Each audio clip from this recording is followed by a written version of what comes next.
if you want to learn to cook one Portuguese dish, it must be this bacalhau à. It is just so comforting, like a hug on a plate, and it's also super easy to make. Cooking with bacalhau can be a bit daunting, though I suggest you buy the frozen desalted variety, which you just need to thaw overnight and then you can use it. You don't need to desalt it anymore.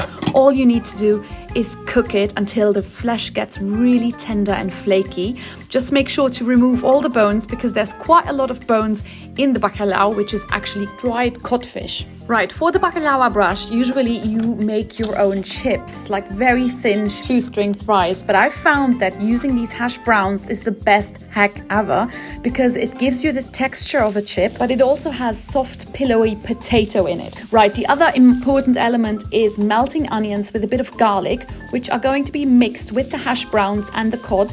And then I'm adding a few shoestring fries just for measure because that is really how it's usually done. Eggs are the binding element for it all.